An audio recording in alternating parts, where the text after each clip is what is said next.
رکوع کے بعد اب پھر آگے چلے اگلے فرض کی یہ طرف۔ رکوع، یہ نماز کے جو فرائض ہیں جی اس کو ہم تھوڑا دہراتے بھی نہیں تاکہ ان کو یاد بھی رہ جائے۔ ماشاءاللہ۔ تو پہلا فرض ہے تکبیر تحریمہ، دوسرا فرض ہے قیام، قیام، تیسرا فرض ہے قرات، ٹھیک ہے، چوتھا فرض ہے رکوع۔ چار فرض تو ہو گئے۔ چار فرض ہمارے پچھلے سلسلوں میں ہو چکے تھے۔ ٹھیک ہے۔ اب ہم نے آج اس سلسلے میں مزید جو 3 فرائض رہ گئے، سجود اور قعدہ اخیرہ اور خروج بسنعہ، تو ان 3 فرائض سے متعلق انشاءاللہ ہم مزید سنیں گے۔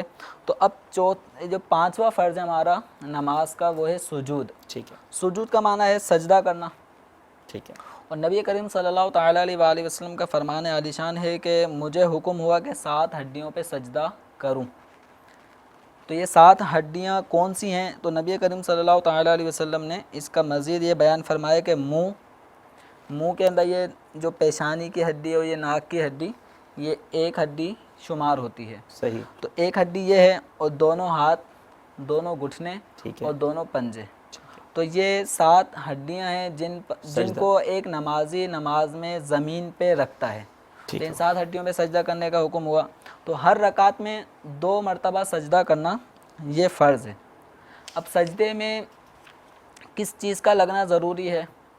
تو سجدے میں پیشانی کا جمنا ضروری ہے۔ ٹھیک ہے، پیشانی کا جمنا ضروری ہے۔ یہ زمین پر جمنا ضروری ہے۔ اب جمنے کا معنی یہ ہوتا ہے کہ ہم جب زمین پر سجدہ کرنے کے لیے اپنے سر کو رکھیں گے تو ہمارے سر پر پیشانی میں ہمیں زمین کی سختی محسوس ہو۔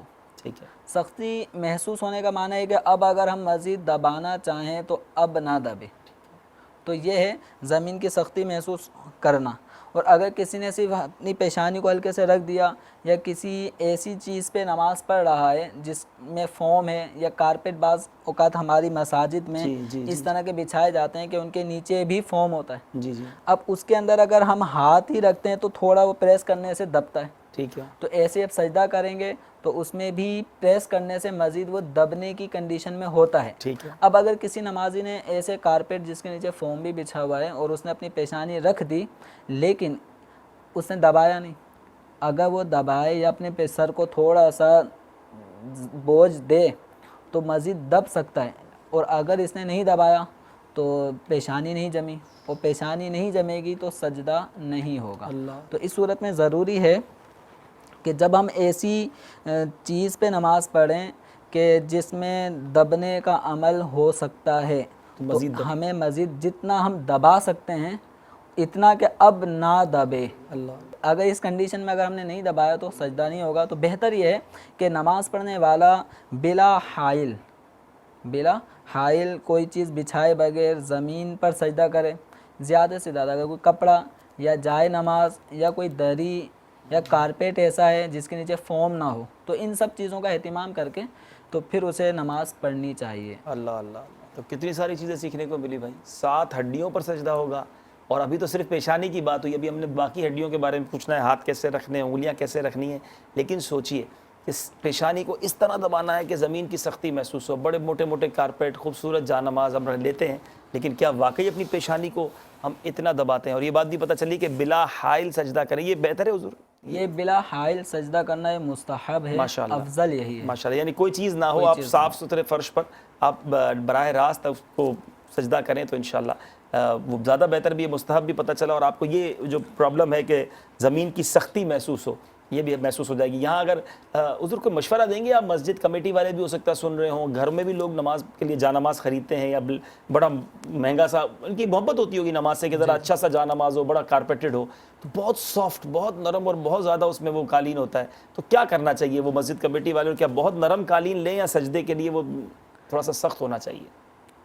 اب اس میں دیکھیں نرم ان معنوں میں کہ اگر اس میں ہم پیشانی رکھیں تو اس کپڑے میں ملائمت ہو، تو ان معنوں میں تو خیر منع نہیں ہوگا۔ اب یہ ان چیزوں کا اہتمام جو بعض جگہوں پہ کیا جاتا ہے کہ وہ نیچے فوم بھی بچھاتے ہیں اور نرم کر دیتے ہیں، تو اس کو مزید نرم یہ نہ کیا جائے، کم از کم فوم نہ بچھائیں۔ عام طور پہ جو کارپیٹ ہمارے یہاں پہ آتے ہیں قالین وغیرہ، تو اس کے اندر کچھ نہ کچھ وہ تھوڑا سا دبانے کے بعد، اصل اب یہ بھی بات ہے نا کہ دبانے کا ذہن بھی تو ہونا، جی جی کہ اب ہمارا بھی تو ذہن ہو وہ صرف سر رکھ دیتے ہیں. بلکہ اگر فرش پہ کوئی نماز پڑھ رہا ہے اس میں بھی بعض دیکھنے والوں کو اگر ہم دیکھتے ہیں تو وہ صحیح طرح جماتے نہیں ہیں. پیشانی بھی جمے اور پھر ناک بھی جمے اور اچھی طرح. ناک کی ہڈی اس کا جمنا یہ واجب ہے. صحیح. سجدے میں پیشانی کا جمنا یہ ضروری ہے. ٹھیک ہے. اس کے بغیر سجدہ نہیں ہوگا. ٹھیک ہے. اور ناک کی ہڈی کا جمنا یہ واجب ہے. اگر کسی نے صرف پیشانی جما دی اور ناک لگائی نہیں یا صرف ناک کی نوک لگائی, ناک کی ہڈی جو سخت ہڈی ہے تو ایک نرم ہڈی ہوتی ہے شروع میں اور اس کے بعد یہ سخت ہڈی ہوتی ہے, تو سخت ہڈی زمین پہ لگ جائے. اب اتنا آپ کو زمین کی سختی خود ہی بتا دے گی کہ اب زمین میں آپ کچھ مزید پریس نہیں کر سکتے, دبا نہیں سکتے, تو یہ کرنا ضروری ہے, یعنی واجب ہے ناک کی ہڈی کا لگنا. تو ان سب چیزوں کی طرف بھی ہمارے نمازیوں کو توجہ دینی چاہیے. ہر تھوڑی دیر بعد یہ سوچنے کو مل رہا ہے کہ ہمیں بہت کچھ سیکھنا ہے. ابھی رکوع میں کتنی چیزیں سیکھی ہیں, اب سجدے میں صرف ابھی سجدے کی وہ جو پیشانی اور ناک کی ہڈی ہے اسی پر بحث ہو رہی ہے. اور واقعی سجدے کی برکتیں ہمیں بعض اوقات نہیں ملتی. لوگ کہتے ہیں یار میں سجدے کرتا ہوں لیکن وہ رکت نہیں ہوتی, حالانکہ کتابوں میں لکھا ہے کہ رب سے سب سے زیادہ قریب بندہ سجدے میں ہوتا ہے. لیکن سجدے میں جاتا کیسے ہوں کبھی یہ سوچا ہے؟ تو یہ سب چیزیں سیکھنی ہیں.